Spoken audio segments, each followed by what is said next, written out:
Bueno, vamos a hablar del día 1 y al 2 de noviembre. Vamos a iniciar las rutas y las visitas guiadas al cementerio de Pereiro.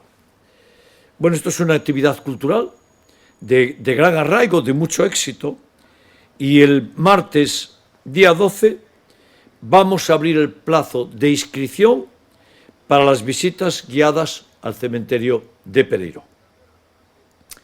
Vamos a hacer 21 días de visitas. 21 días de visitas, son visitas escenificadas, guiadas, ya en todo el cementerio. Bueno, no voy a decir los días, bueno, sí, 14, 15, 16, 17, 20, 21, 22, 23, 24, 26, 27 y 28 de octubre.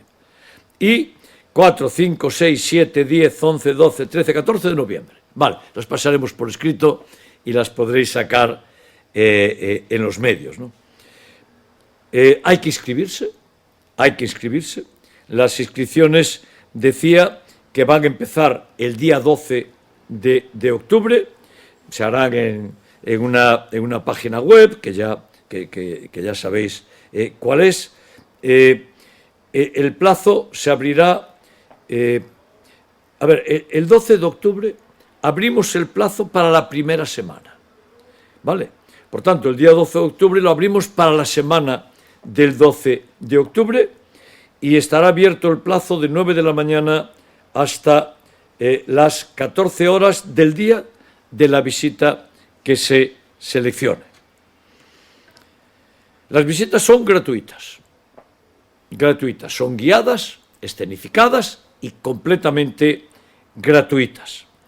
La duración es de 1h30, porque, bueno, es una visita detallada, con mucha explicación, y se cuenta una parte de la historia de la ciudad de Vigo a través del cementerio, una parte de la historia económica de la ciudad y una parte de la cultura de la ciudad a través de la muestra arquitectónica del propio cementerio de Pereiro. Bueno, decía que cada día habrá 3 grupos, 3 visitas escenificadas, con 25 personas por día. Las horas van a ser escalonadas, será a las 6:30, a las 7 y a las 7:30. Por tanto, arrancamos este programa de éxito que son las visitas guiadas al cementerio de Pereiro.